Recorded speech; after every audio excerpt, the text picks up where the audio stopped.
It's lovely to be here with you, Zooming, and I'm going to start with some of my very early work, which I did in the 70s.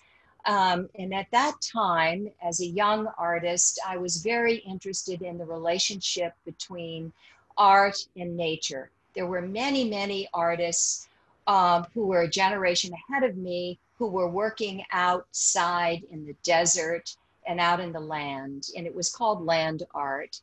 And that was the time of Robert Smithson and the Spiral Jetty and Mike Heiser and a whole group of artists who were trying to work with nature and make art in relationship to it. And so I started to make these pieces inside in enclosed spaces that were sort of metaphorical, trying to set up a kind of metaphorical relationship between what I was doing and the natural world, almost like an experiment. And so my very early work took several thousand pounds of sand, set it in the center of the space, and put fans around it. And I expected to make a kind of whirlwind, like a dust devil. And instead, I made these sort of little dunes. And what I was thinking about is this, and this is followed throughout a lot of my work, the phrase, the necessary structure and the contingent event. The structure was the pile of sand with the fans, and the event was what happened, almost like an experiment. And then the next work I made, I took a lot of dry clay, I mixed it with water, and I poured it into these plywood compartments, and I let it crack, just like the earth, and cracks when it dries up in the sun. And I wanted that to be, what I really wanted to do at that point in time was to set up a situation and then allow whatever was going to happen. And I would sort of have to accept it. So those were very early works that were made in 1971, 72, somewhere around that time. At some point, I was always very drawn to architecture as a kind of overall sort of art form that everything else worked in terms of. And I thought of architecture as very culturally responsive to whatever historical period it was in, and that also dealt with society, the politics of the society. And so I thought, what's the earliest form? One of the earliest forms of architecture was a labyrinth. And I was also, as a young artist, and so you see here a picture of the maze, which was made on a farm in Pennsylvania. And it was made like a stockade, like a fence. And it was how I sort of learned to actually build what was in my head. I could draw it, I could plot it out, I could imagine it, but how was I going to build it? And so I went out to the land, I got some help with some carpenters, and I learned how to plumb things up, dig holes, make things level, and site something on the land. Now, this swirl around the maze was made by the cars of young people discovering this on a farm and driving up to it and using it.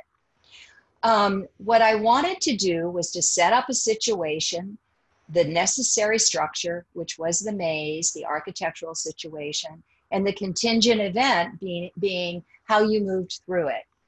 And the other issue for me, labyrinths have gone on throughout all of history, mazes, labyrinths. They've always been used in a kind of metaphorical way.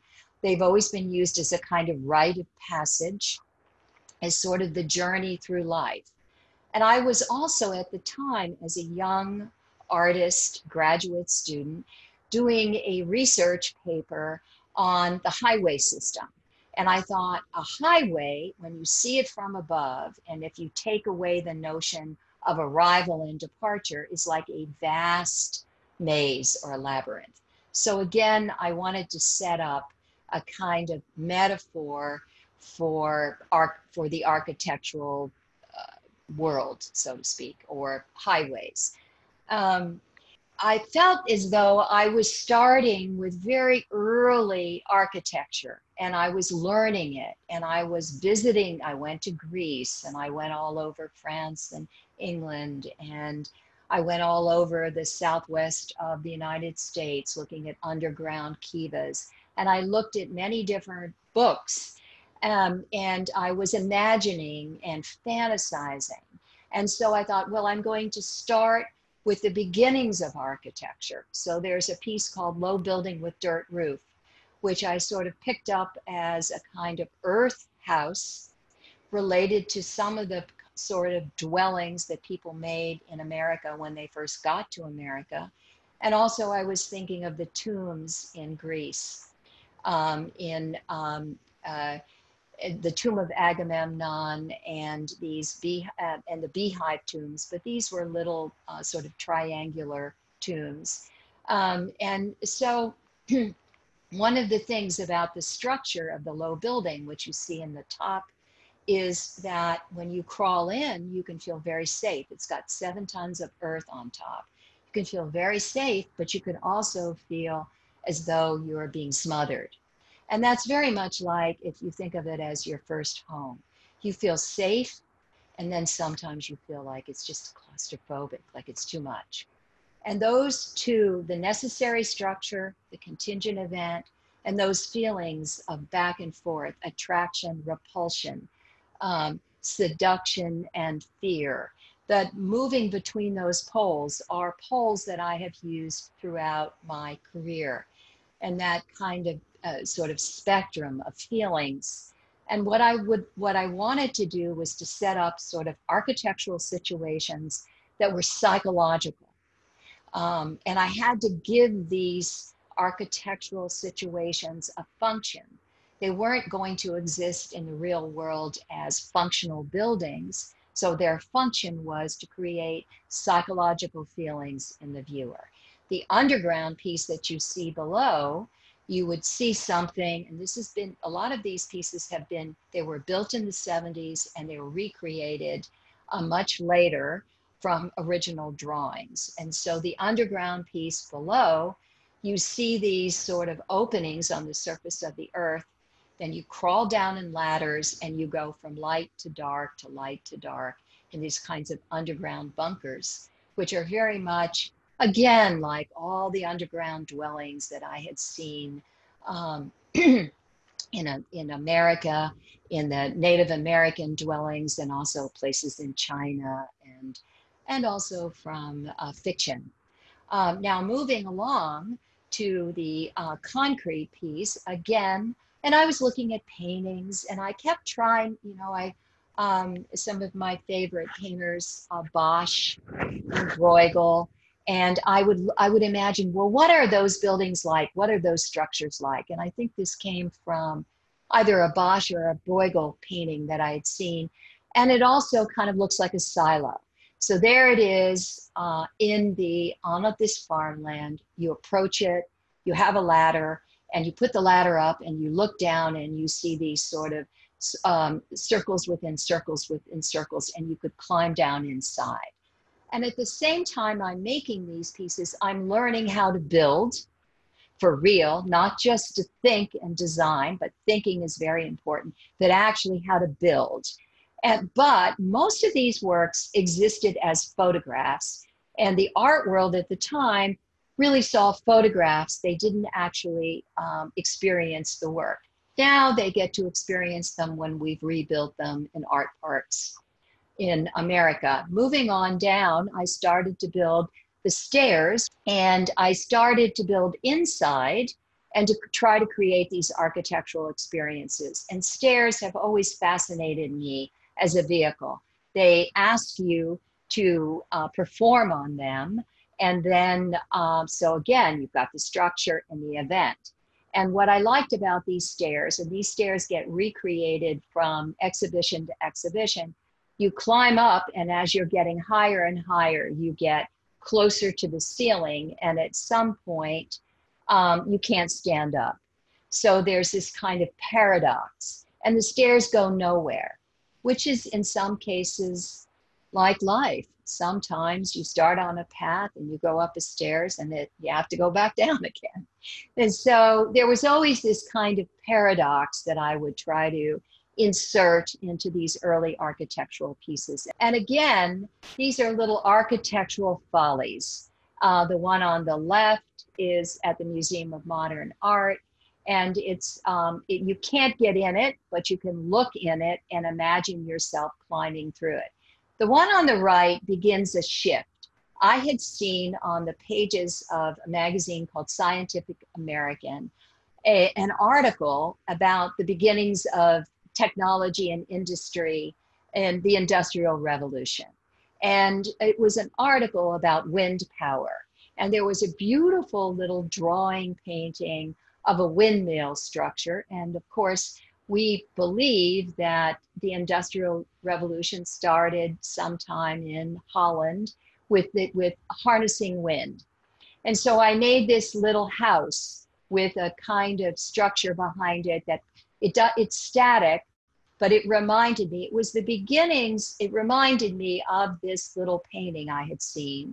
And I began to become fascinated with the notion of, okay, we've got art and nature, what's that relationship?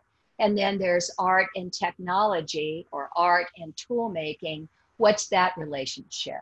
And what's the relationship between art and science, and art and magical thinking? Since the two have looped around each other, almost like the structure of DNA, since the beginning of time. And I think we're in another one of those periods. So that little house, the little shanty house, was a sort of emblem of a certain kind of shift and change. These two pieces were designed in the late 70s and built in the late 70s and the 80s. They were temporary. At that time, we were able to, somebody would say, here's a couple $1,000, here's a site, build something. After the exhibition is done, we will destroy it, but you get a chance to build. The piece on the left is a series of walls that are how many meters high? 6, 7, 8, 9 meters high, approximately. A series of walls that you would climb through, almost like an aerial labyrinth, and then climb back out. The piece on the right is called 100 Small Rooms. And again, inside, it's a labyrinth. And you have to go from little porthole to porthole, finding your way up to the top. And again, that's about 9 meters high. At the same time as I was building, I was also drawing, because I knew that I couldn't build everything I was thinking, and I didn't want my thoughts to be constrained. I wanted to imagine whatever I wanted to imagine. On the left, there's a possible structure where you would go down it, you would keep going down a series of steps, jumping down, and gradually you would get to a point where you couldn't go any further, but maybe you couldn't get back up again. And on the right, there's something called the Garden of Scripts. And that drawing is, I took a lot of languages throughout all history and I made them into topiary gardens, as though you could walk through history, but you would be seeing topiary shrubs in a garden, and you would be walking through all these different languages throughout history. These are pieces that I will never build, but I could think them up. And I believe in thinking up something, even if you can't build it. I believe in imagining, even if it's impossible to bring it into being. And some more of these kinds of architectural fantasies in which I'm starting to sort of swerve into industrial images. And on the left, there's the machine that makes the world. And on the left, I'm combining architecture and a labyrinth with a series of steel doors that you move through. And when you get to the labyrinth in the back, it's on wheels and you're spun into it and spun back out again. So at some point, the wheel and motion begins to take precedence over simple architecture. On the right, one of my favorite pieces, The 1001 Nights in the Mansion of Bliss. And that is all about machinery and technology and industry. And what I thought was, if I could find a metaphor for the journey that human beings have made from, let's say, an arrowhead which you use to, that you can sort of kill your prey, and it gives you some control over your environment, to, let's say, the nuclear bomb. What was that journey? What was that technology about? And always this notion of a turbine or some sort of device that spins and harnesses wind power, and also can be a tool that destroys as well, a cutting tool. And what I came to believe was that technology is, has both and. It's both very positive, that it gives us control over our environment, and at the same time, it can be very destructive. And the two wrap around each other like the structure of DNA. They wrap tightly around each other. And every time we move forward in this amazing journey that human beings have made from the arrowhead to the present time, we also create unforeseen destruction or unforeseen results. The two pieces, I found that amusement park, carnival architecture worked in that zone between technology and factories and industry, and it was fun, and it gave people access. Amusement park architecture gave people access to the machine, where they could experience G forces. But I was also very interested in how magical thinking related to technology, and what that journey out of magic, and how that affected where we are today. And I think when I began this investigation, I thought that science had won, and that magical thinking had been sort of put down. But then I thought, well, but we always want our fortune told. There's always things in our life that we can't predict. So that's when we use magical thinking. I wish, I wish, I wish. Now I realize that even more than before, magical thinking has come to the fore, and that in the world that we live in, we're always hoping for the best right now, and we're relying once again on, while we want technology to save us, as we wait, we're relying on our wishes and our hopes and our magical thinking. All right. And so this piece, which is outdoors, has little bits and pieces of all kinds of industrial experiments. And I think I read once where someone said the difference between art and everything else is that art is useless and everything else has a useful purpose. And I thought, well, what if I upend that? What if I use tools and reference to tools and make art out of it? Because so many tools are really great looking. I mean, the wheel for one, or the turbine for another, but all sorts of things are. And so if you look, are really beautiful to look at. So why aren't they art? Well, I'm going to incorporate them in a fantasy piece that does nothing. It's true, it doesn't really work, but it has all these different little elements that reference different inventions throughout time.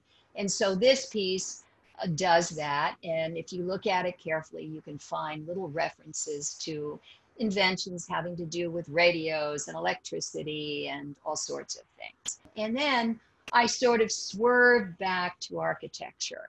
But once I kind of leave the machines, I'm still referencing parts of architecture and parts of machines. And so these two pieces, the one on the left, I thought of as a series of stepped bowls that could be like flying saucers, or like some sort of device that's scanning the sky, looking for aliens, or just looking at the stars. And then there's ribbons that are around it, and I talk about it as a DNA ribbon. And here in a library, there's a kind of conical vortex with stairs wrapped around it. And it's about the unfurling of knowledge and going up steps and having this sort of aha moment, and things start twirling around and cascading. And these are a series of drawings, and I don't want to go on too long, but you can see that I also take a lot of pleasure in making drawings about my imagination and my fantasies. This has to do with some images that I saw of birds, starlings that make the most amazing patterns in the sky. And so I took some of those images and I put turbines and machines into it and made a series of drawings. These are two very large architectural, industrial, permanent pieces. One is in Nashville and one is on the East River in New York City. And when I work outdoors, I try very hard to make a relationship between the place itself, the context, and the art that I'm going to put there, so that it doesn't just look exactly like, quote, art, but it begins to have a conversation with the world around it.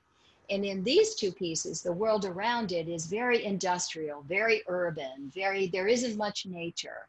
And so it's about saying, okay, look at this, it's art, but then look at something else that we're saying is not art. Isn't that interesting too?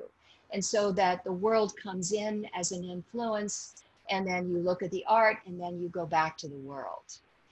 And, you know, I feel like, for instance, I love all those satellites that are up in the sky. And I have a particular relationship to the stars in the sense that I think they're wondrous. I think they're extraordinary.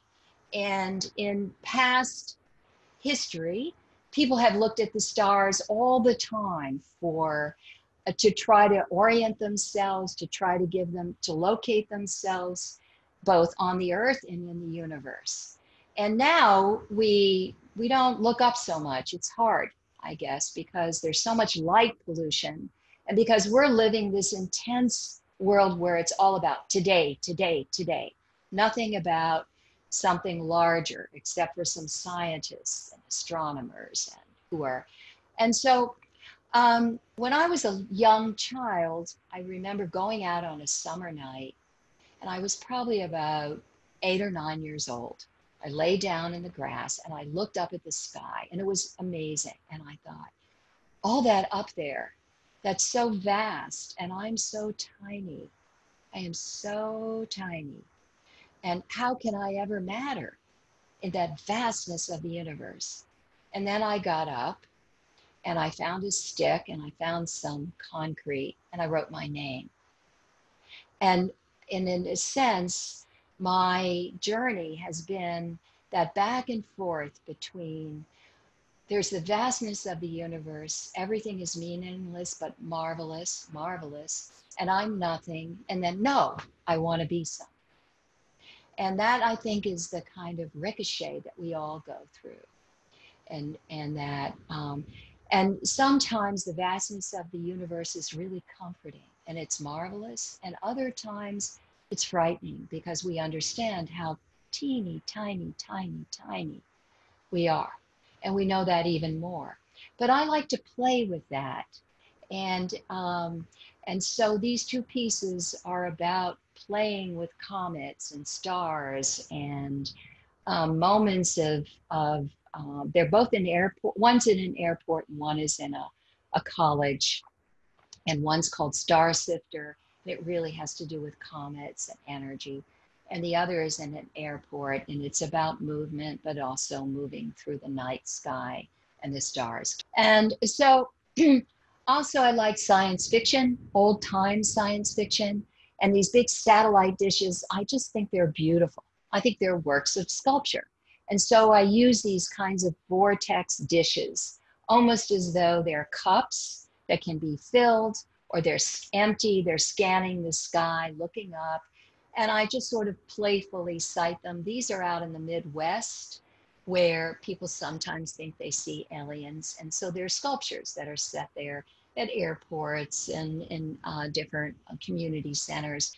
This is one of my more recent sci-fi pieces down in Coral Gables, where this flower called the passion flower has grown huge, and it's got legs, sort of like it's a kind of robotic spider, and it sits there, and it's very opulent, and it's also a little sci-fi.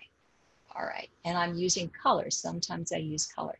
So at some point, I found these drawings by Leonardo called the Deluge series.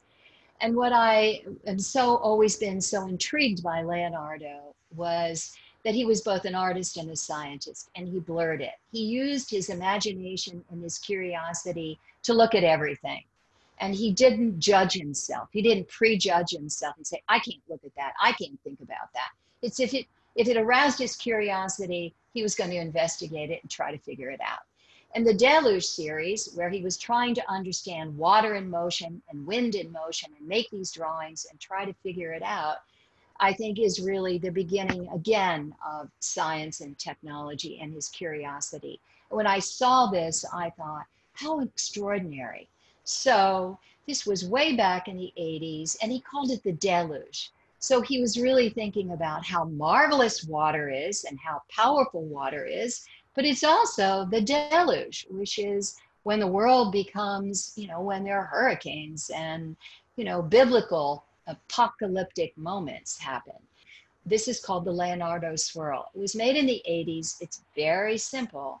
And it was made in the back of my loft, but it's my beginnings of trying to play with motion and ribbons of movement and swirls. And it's called the Leonardo Swirl because I looked at Leonardo's drawing and I tried to kind of copy it and make a sculpture out of it.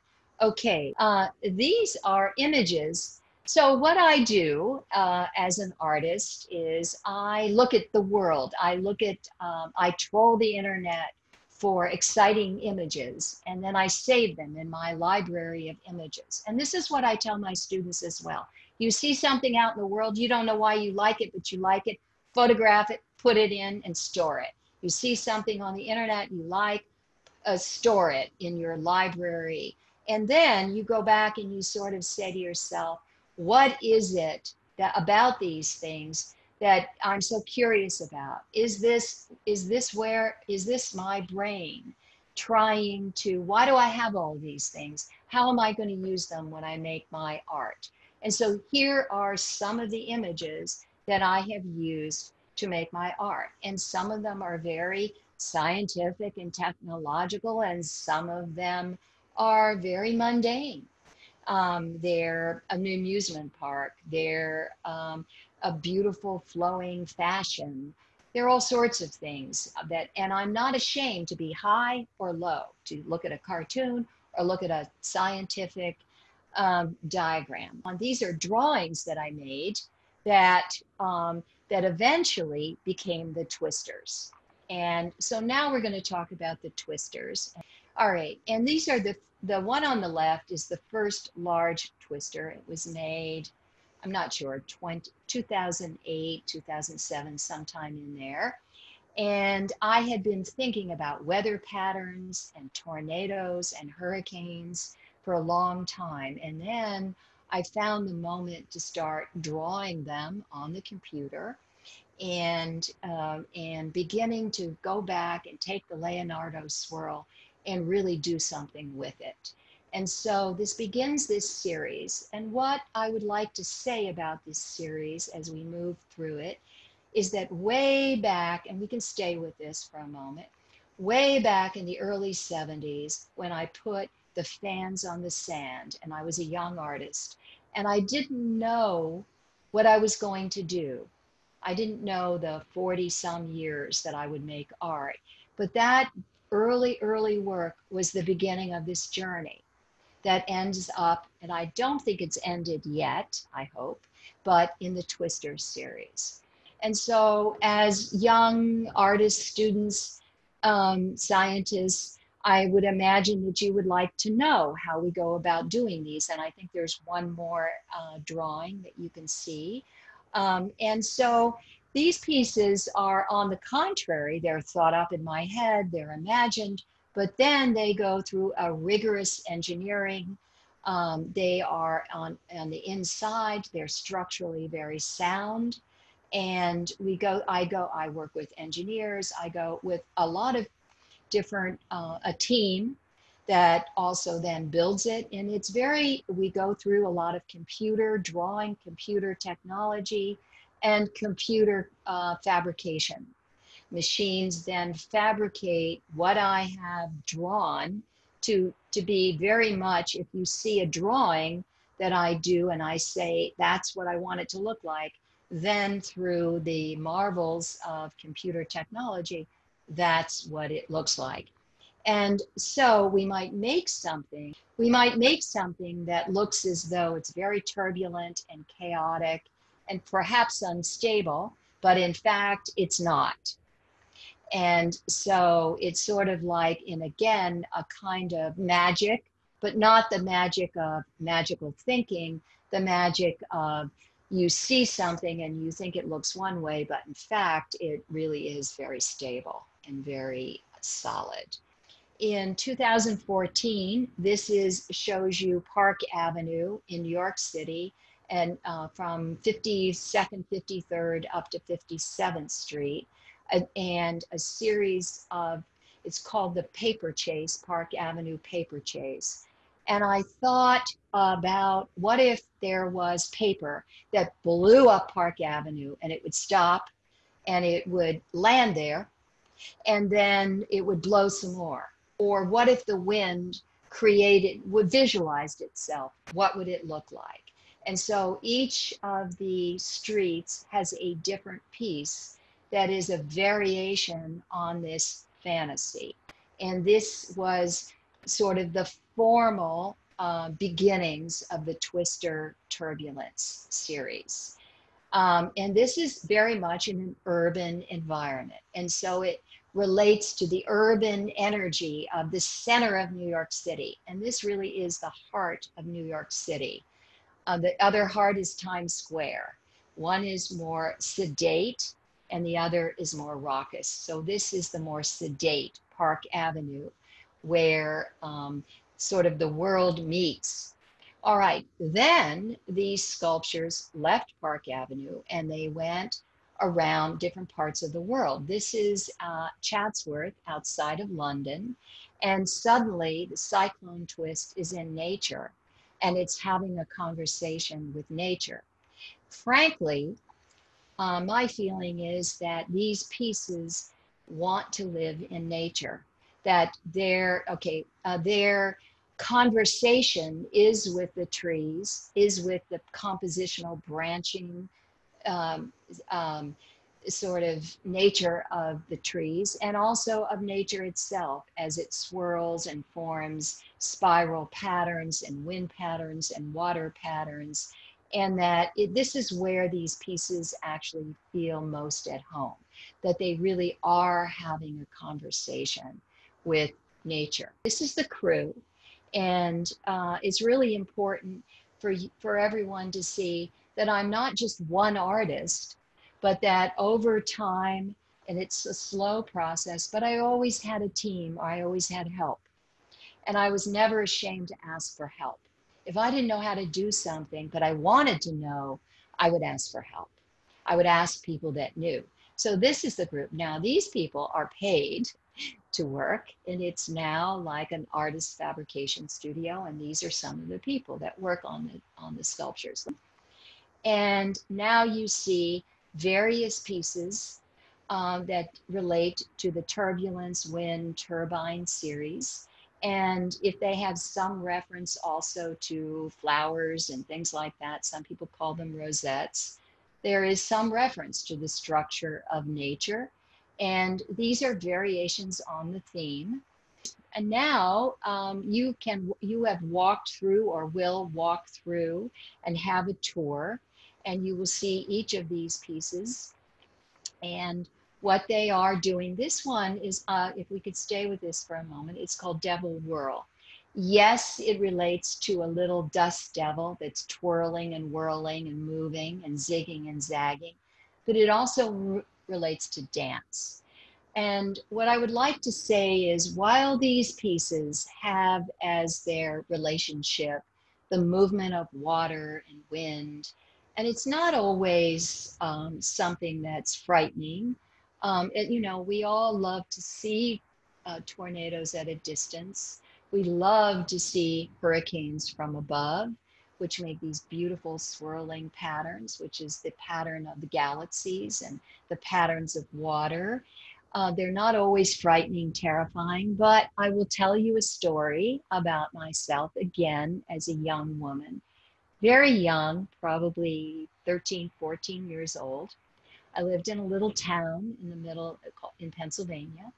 And one night in February, it was very, very warm for a change.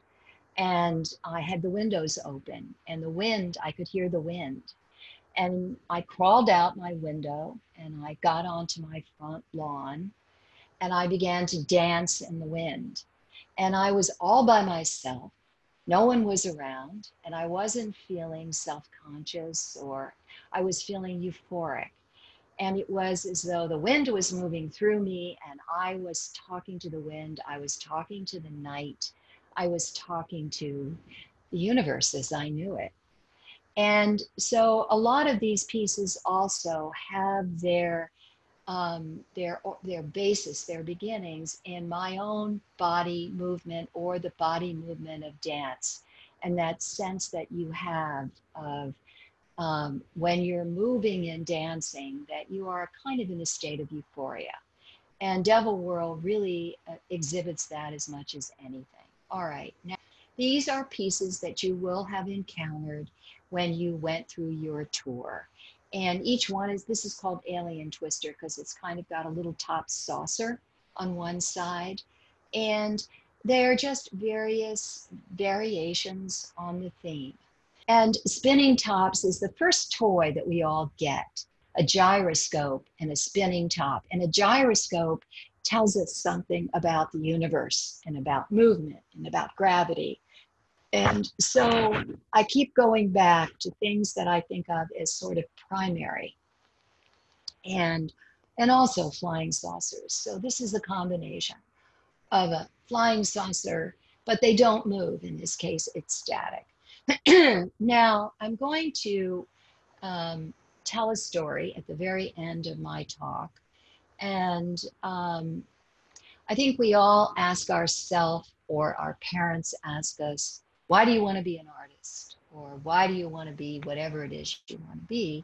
But in the case of art, what does art do? It's meaningless, it's useless. And no matter what your investigation is, it's kind of useless, we say. No, it's not going to make, it's there. Why is it there? But it's always been there. That's the sort of interesting thing. It's always been there from the beginning, from the cave paintings. It's always been there. And people seem almost as though it's deep within their DNA psyche to make art. And I keep asking myself that question, even though I've done it all my life. Well, occasionally I will cycle back and I will say, why have I done this?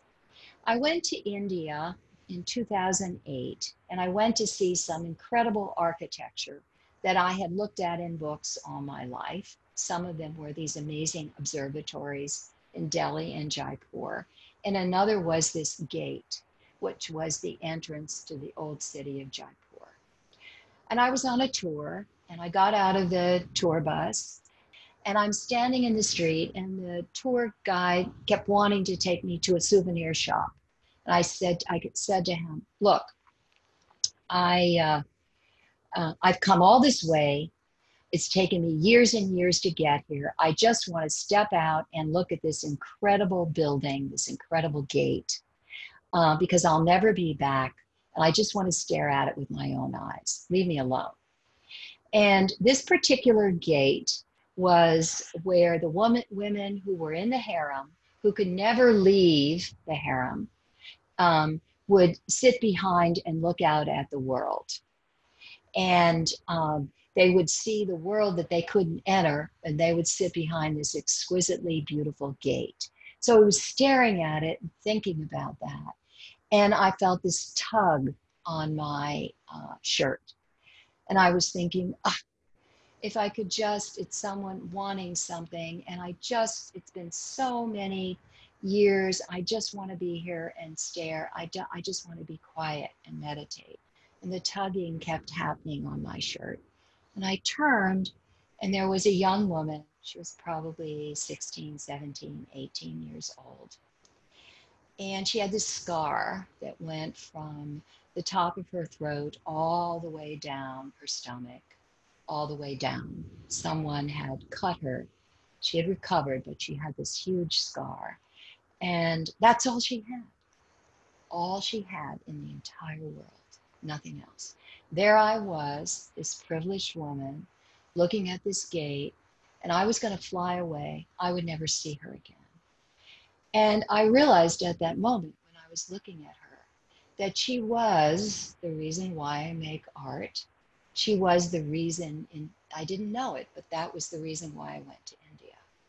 And I came home and I worked on this drawing, and I took the gate and I made it over and over and over again. And I put it behind all these ruffles, like an incredibly beautiful, beautiful flowing drapery dress. And then this big turbine with all of these sort of little fantasy pinwheels. It took me about a year to do this drawing. It's about 10 feet, I think 10 feet tall, maybe less. And I made it for her. I made it because of her. And I realized in myself that that's why I do it. I do it to put something out in the world that I don't understand. The moment something happens, I can't do anything but maybe save the universe. I'm making amends. I'm trying to pacify you. I'm trying to make a token of memory of something that happened. Even if I must. And I think that's what human beings have always done since the beginning of time. Even if they feel small and inconsequential, they must make this action, this almost gift to the universe. Finally, I'm going to read a poem on the upside. And this poem is aspirational. I found it years ago, and when I read it, I say to myself, this is what I would like my art to be like this poem. And it goes like this. It's by a man named W.S. Merwin. He is an American poet. He was living in Hawaii. It's called Utterance. And he says, sitting over words very late, I have heard a kind of whispered sighing, not far, like a night wind in pines, or like the sea in the dark. The echo of everything that has ever been spoken, still spinning its one syllable between the earth and silence. All right, I'm ready to take questions. Hi. And I hate looking at myself, so I'm not going to do it, but if there's anyone left in the room, come at. Thank you, Alice. This was fantastic. You are fantastic. I think I will start with one question to get us going, and then I will give the word to you to continue the conversation. I was drawn to a couple of things you said. For instance, many of your pieces are somehow in the intersection between architecture and sculpture. And I was wondering, in what way do you think your father, who was both an architect and an engineer, has influenced you as an artist? Great question. Well, right now, of course, fathers are, well, mothers are what? Okay, it's not a hard question to answer, but my father was an architect engineer, and he was also a big reader. He was encyclopedic in his thinking. And he's the one who, when I was 8, he gave me Bulfinch's Mythology and expected me to read it, which I couldn't. And when I was 11, he went to New York City and he bought me 50 books, and they were from everything that he could think of. And he said, if you read these 50 books, I'll buy you 50 more. So he was always throwing out these challenges to me. He wasn't one of those people that reinforced every time I did something. He was always challenging me. But when I was a very little girl, and I think this is the important story, we lived in this little, he came home from World War II and he started a construction company the year I was born. It was very tiny in the beginning. And we lived in this little tiny house, a tract house, and he would rush home from work and I would wait for him. And he would go up to a table and start working on this tiny little model. And then he'd give me graph paper and I would try to draw what he was building. And then he'd say, okay, here's a ruler, scale it. And I was about 3 or 4 years old. And I would wait for him every day. I couldn't wait, and he would be making this thing. It was so interesting and beautiful. And what he did is when he finished this model where he landscaped it and where I was making all these little drawings, he gave me the model as my toy, and he built the house that I grew up in. And so I very early learned the relationship between conceiving things, drawing it, planning it, and then what happened then building it on a large scale, and then all the things that go on inside this piece of architecture. So you could say that I was sort of imprinted like a duck. And I also had a mother who thought, rightly or wrongly, that I was extraordinarily special. She had waited for my father to come home from the war to have me. And this was going to be her whatever. And so I just lucked out with my parents in ways that a lot of people don't. And for that, I am eternally grateful. I had both of them, on one side challenging and at the other reinforcing. And whether it worked or not, I don't know, but I do know that they gave me a wonderful life. Oh, thank you. Thank you. And I think we have more questions here for you. Maria, please. I have a question for you. If you had to choose one, which of your own artworks is your favorite? Of my own or? Of your own work, yeah. Of my own. If you have to choose only one. Oh, it's the one I've yet to make, which I might not ever get to make, but I designed it as a series of spinning platforms on a large scale.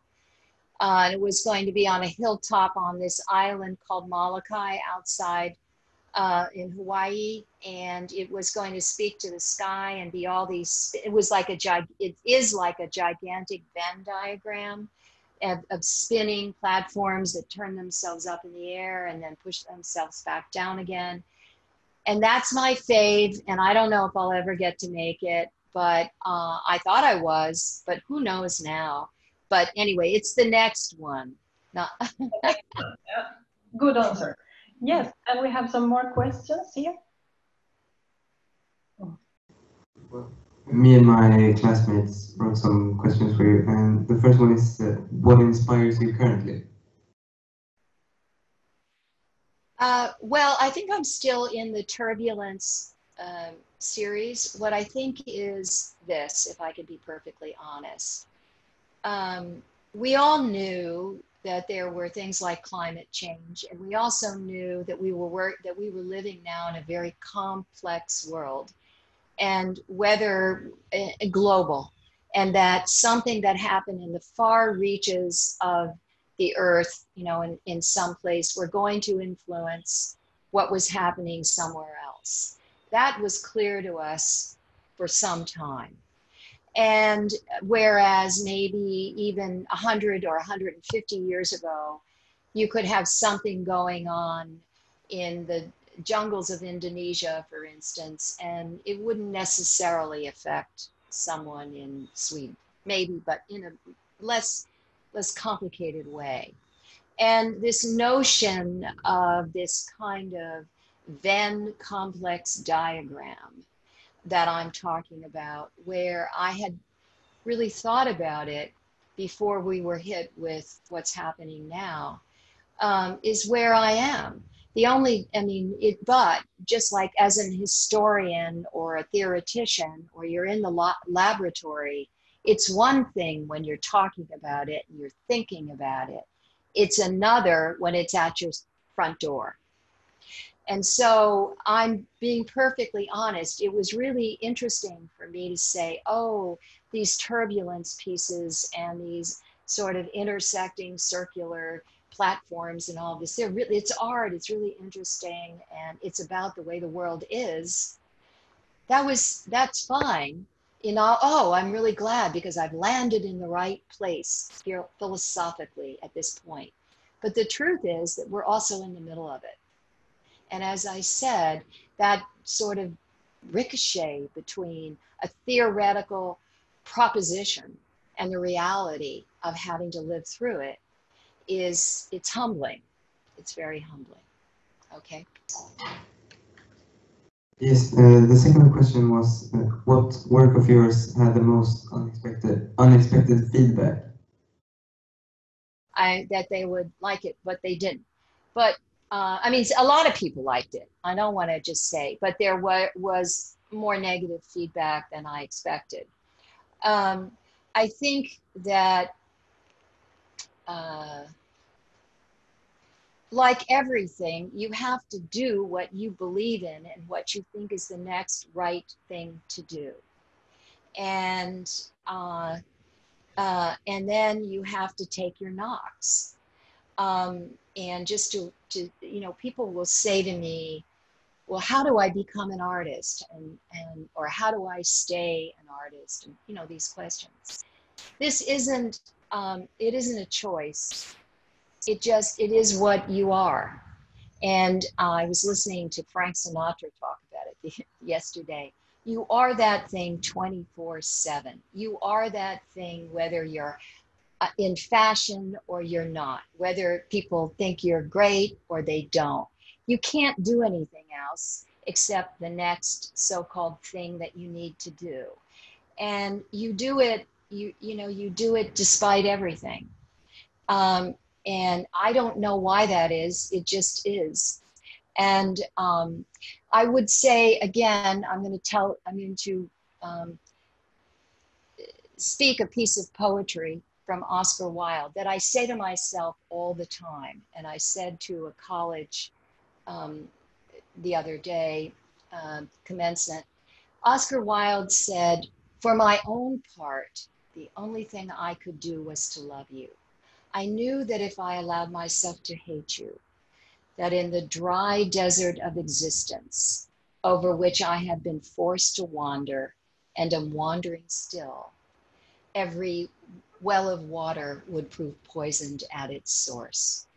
And what I would say is that if you find that pursuit or that passion that you cannot do without, without it, the water would be poisoned. Then you are a lucky person. In some ways, you're also, fated to have a rather complex life. But the point is that this is not, you can't just every time someone says something negative fall apart. At the same time, you can't also buy into every positive thing that's said. You have to kind of keep a sort of clarity within yourself. It's not easy, but you have to do it. Yes, wonderful. And I think we have the last question. Is it so? Yeah? Yes, exactly. The final question. Who is your favorite artist? Oh. Well, I have lots of favorite artists.